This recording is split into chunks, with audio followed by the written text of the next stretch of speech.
जी, अस्सलाम वालेकुम अज़ीज़ तलबा। आज हम देखेंगे कि वन यूनिट क्या था, जिसे हम उर्दू में कहते हैं वहदत मगरबी पाकिस्तान। इसको अंडरस्टैंड करने की कोशिश करेंगे और हम देखेंगे कि इंसाफ के नाम पर नाइंसाफ़ी कैसे की गई।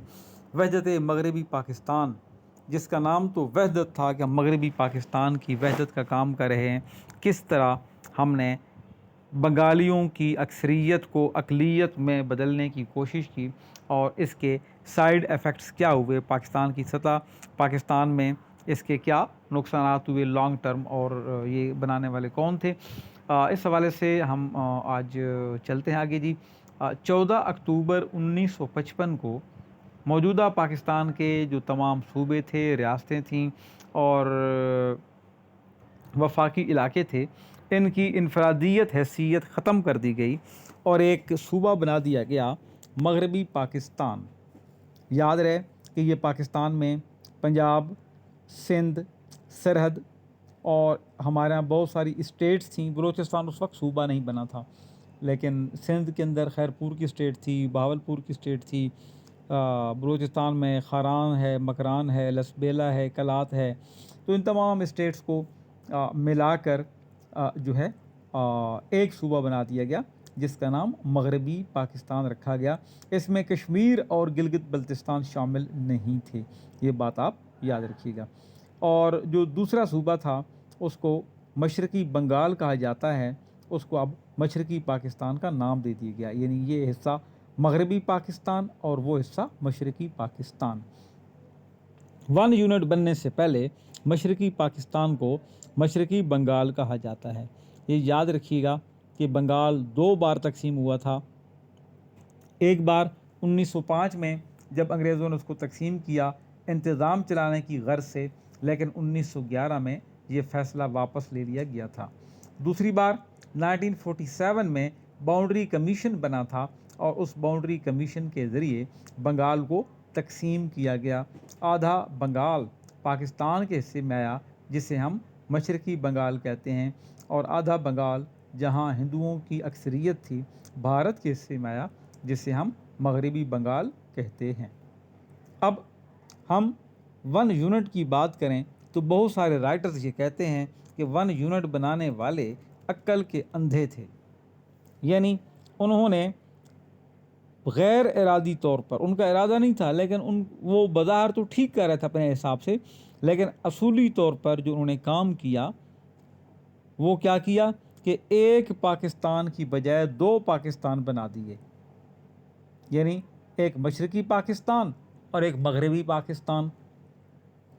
तो पाकिस्तान तो एक होना चाहिए था, तो वन यूनिट बनाने में ही उन्होंने दो पाकिस्तान बना दिए, ईस्ट पाकिस्तान और वेस्ट पाकिस्तान। अच्छा, ज़ाहरी तौर पर वन यूनिट बनाने का जो मकसद था, या वहदत मगरबी पाकिस्तान का जो मकसद था, वो ये था कि दो मकासद बताए गए थे। पहली बात कि सूबाइयत का ख़ात्मा किया जाए, प्रोविंशियलिज़म का ख़ात्मा किया जाए, और दूसरा इंतज़ामी अखराजात में कमी की जाए। लेकिन जो असल मकसद था वो बंगालियों की जो तादाद थी उसकी बर्तरी को तोड़ना था। कोई हल निकालना था कि बंगाली ज़्यादा हैं। पाकिस्तान की कुल आबादी का 54%, 54% बंगाली थे। तो क्या में पाकिस्तान के वक्त जो दस्तूर साज असम्बली थी उसके कुल अरकान 69 थे, 69। तो ये बड़ी दिलचस्प बात यह है कि 69 अरकान में से 44 अरकान का ताल्लुक़ बंगाल से था। तो ऐसे में कोई भी कानून या दस्तूर बंगाली अरकान के मर्ज़ी के बगैर नहीं बन सकता था। ना कानून साजी हो सकती और ना आइन साजी हो सकती थी। पाकिस्तान की जो अशराफिया थी, जो एलीट क्लास थी, जो बड़े तबकात थे, मालदार, मजबूत, पावरफुल, वो किसी भी तौर पर, किसी भी शर्त पर बंगालियों को उनके जायज़ हकूक़ और जमहूरी हकूक़ देने के लिए एग्री नहीं थे, तैयार नहीं थे, रज़ामंद नहीं थे। और इसके लिए कभी नज़रिया पाकिस्तान कभी मज़हब, कभी हुब्बुल वतनी के नारे से, लॉलीपॉप से बंगालियों को बहलाने की कोशिश की जाती थी, और 1 यूनिट भी इसी सिलसिले की एक कड़ी थी। अब यहाँ पे सवाल ये पैदा होता है अज़ीज़ तलबा कि 1 यूनिट तजवीज़ किसकी थी। अब इसमें जो माहिरीन बयान करते हैं उसके बारे में सदर अयूब जनरल मोहम्मद अयूब ख़ान, उनकी मशहूर ज़माना किताब है फ्रेंड्स नॉट मास्टर्स, उसमें ये दावा किया था कि ये तजवीज़ उनके जहन में 4 अक्टूबर 1954 को अचानक आई, जब वो अमेरिका के दौरे पर थे।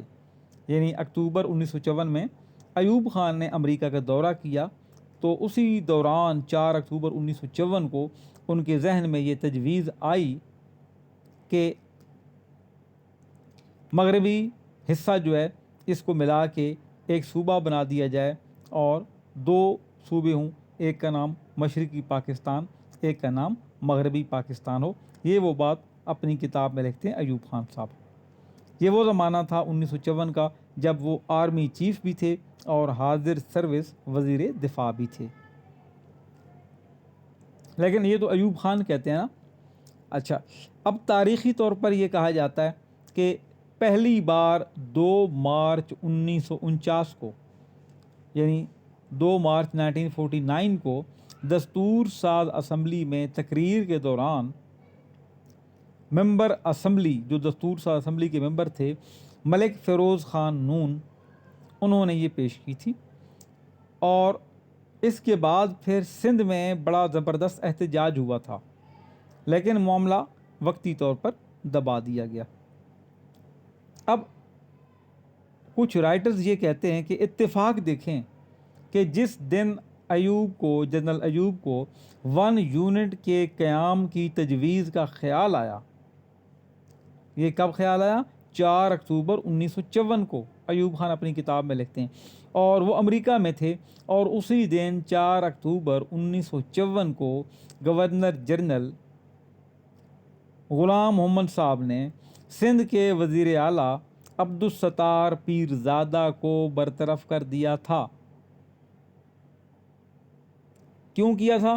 कि अब्दुस्सत्तार पीरज़ादा मुखालफत कर रहे थे किसकी? 1 यूनिट की। तो अयूब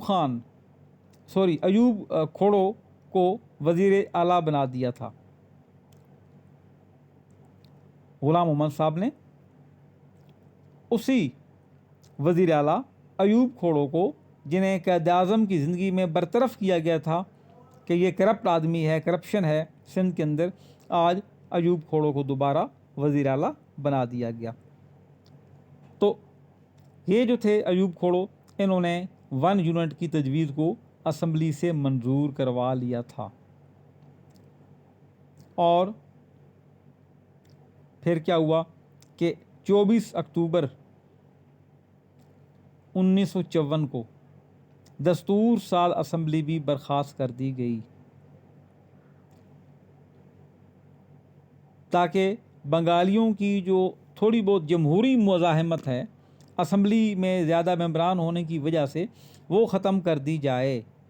तो आपने वो जो पढ़ा है मौलवी तमीज़ुद्दीन केस और गवर्नर जनरल ग़ुलाम मोहम्मद की कार्रवाई को उसने असम्बलियाँ तोड़ी, तो उसकी एक वजह ये भी थी कि दस्तूर असम्बली में जो बंगाल से ताल्लुक़ रखने वाले मेंबरान थे वो ज़्यादा थे, तो इस असम्बली को ख़त्म कर दिया जाए ताकि बंगालियों की मुज़ाहमत ख़त्म हो जाए। तो चूँकि 1 यूनिट बनना था ना, तो पंजाब और सरहद से भी ज़्यादा लिया गया।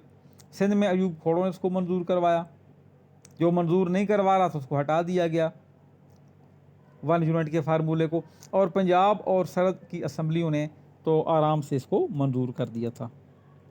अब इसी के अंदर हम थोड़ा सा डिस्कस करते हैं बोगरा फार्मूला को, कि उसका क्या किरदार है, इसके साथ क्या रिलेशन है। 22 नवंबर 1954 को वज़ीर आज़म मोहम्मद अली बोगरा ने सरकारी तौर पर यह तजवीज़ पेश की थी, जिसे मोहम्मद अली बोगरा फार्मूला कहा जाता है। इससे पहले हमने फ़िरोज़ ख़ान नून साहब का ज़िक्र किया कि उनकी ये तजवीज़ तारीख़ी अहमियत की हामिल थी। तजवीज़ दी थी, करारदाद नहीं थी, एक तजवीज़ दी। और लेकिन जो 1 यूनिट बनाने की तजवीज़ थी, ये सरकारी तौर पर वज़ीर आज़म मोहम्मद अली बोगरा ने 22 नवंबर 1954 को पेश की और 30 सितंबर 1955 को कौमी असम्बली ने इसकी मंजूरी दी और फिर 14 अक्टूबर 1955 को उस वक्त के वज़ीर आज़म यानी मोहम्मद अली बोगरा ने 22 नवंबर 1954 को ये तजवीज़ पेश की और बाद में क्या हुआ कि दस्तूर साज असम्बली को जो है वो बरतरफ कर दिया गया और इसके बाद जो नई असम्बली आई 30 सितंबर 1955 को पाकिस्तान की दूसरी दस्तूर साज असम्बली, उसने इसकी मंजूरी दी। और उसके अलावा आपको मैंने ये भी बताया था कि मोहम्मद अली बोगरा के होते हुए पहली दस्तूर साज असम्बली को ख़त्म किया गया। मोहम्मद अली बोगरा साहब ने ऐलान किया था, ग़ुलाम मोहम्मद के दबाव पे ज़बरदस्ती गिरफ़्तार करके पकड़ के ले गए रेडियो पे कि ऐलान करो कि मैं ये जो क्या कहते हैं दस्तूर साज असम्बली, इसको डिज़ाल्व करता हूँ, ख़त्म करता हूँ। और बाद में मौलवी तमीज़ुद्दीन ने केस किया, वो केस भी जीते, लेकिन फेडरल कोर्ट ने जीते हुए केस को शिकस्त में तब्दील कर दिया और फिर दूसरी दस्तूर साज असम्बली जून 1955 में बनाई गई। उस असम्बली ने 1 यूनिट की मंजूरी दी, लेकिन बोगरा साहब को वज़ीर आज़म रखा गया अब की बार भी। इसके बाद 14 अक्टूबर 1955 को वज़ीर आज़म चौधरी मोहम्मद अली ने उसे नाफिज कर दिया, क्योंकि मोहम्मद अली बोगरा के बाद चौधरी मोहम्मद अली साहब को ले आए थे। 21 जून 1955 को सूबाई असम्बलियों ने नई दस्तूर साज असम्बली का इंतखाब किया था, यानी पाकिस्तान की जो दूसरी दस्तूर साज असम्बली थी वो उस तरह से ओरिजिनल असम्बली नहीं थी कि अवाम के वोटों से मुंतखब होती। जो पहली दस्तूर साज असम्बली थी वो हिंदुस्तान के मुसलमानों के वोटों से या हिंदुओं के वोटों से मुंतखब हुई थी, यानी हिंदुस्तानी अवाम के वोटों से मुंतखब हुई थी। 1945 के इंतखाबात जो हुए थे उस असम्बली को तोड़ दिया गया और दूसरी असम्बली जो थी वो अवाम के वोटों की बजाय सूबाई असम्बलियों के जो मेंबरान थे उनको कहा गया कि आप दस्तूर साज असम्बली का इंतखाब करें। उन चंद लोगों ने असम्बली को मुंतखब किया। और अब की बार पहले क्या था, टोटल लोग 69 थे, जिनमें 44 बंगाली थे, 60% बंगाली थे। अब कर दिया बराबर बराबर। अब कहा गया कि जी 40 नशिस्तें मशरक़ी पाकिस्तान की हैं, 40 मगरबी पाकिस्तान की हैं, टोटल 80 नशिस्तें हैं। तो बराबर बराबर किया गया। उनकी जो आबादी थी उसको कन्वर्ट कर दिया गया। 54% की जो आबादी थी उनको 50% नशिस्तें दी गई। जो उनकी अददी बरतरी थी वो कम कर दी गई। इसी असम्बली ने 30 सितंबर 1955 को 1 यूनिट की तजवीज़ मंजूर कर ली थी, जो 14 अक्टूबर 1955 को नाफिजुल अमल हो गई थी। फरवरी 1959 के इंतखाबात होने थे, यानी आगे 1959 में इंतखाबात होने थे फरवरी के महीने में। अब उस वक्त के जो सदर थे इस्कंदर मिर्ज़ा, उन्हें खौफ था कि इलेक्शन के बाद वो पाकिस्तान के सदर नहीं रहेंगे, मुस्लिम लीग हार जाएगी, मसाइल थे। तो उसने क्या किया, 7 अक्टूबर 1958 को पाकिस्तान में जमहूरियत का ख़ात्मा कर दिया और मार्शल लॉ का ऐलान करके इक़्तिदार अयूब खान के हवाले कर दिया। 1 यूनिट चलता रहा। अयूब खान के बाद 10-11 साल दौर रहा। उसके बाद जो याहिया खान थे उन्होंने अपना लीगल फ्रेमवर्क आर्डर जारी किया 30 मार्च 1970 को, और उन्होंने 1 यूनिट के ख़ात्मे का ऐलान किया। अपने लीगल फ्रेमवर्क आर्डर में उन्होंने कहा 30 मार्च 1970 को कि अब पाकिस्तान से 1 यूनिट ख़त्म कर दिया जाएगा और असली हालत में बहाल किया जाएगा। और इसके अलावा उन्होंने कहा कि जो सूबा है बलूचिस्तान, जो सूबा नहीं है, उसको भी सूबे का दर्जा दिया जाएगा। तो अब हम ये देखते हैं कि 1 यूनिट जो बनवाया गया मोहम्मद अली बोगरा साहब से बनवाया गया, ये सारी जो फार्मूला था उनसे बनवाया गया, उसे हर जगह मंजूर भी करवाया गया सबसे। और फिर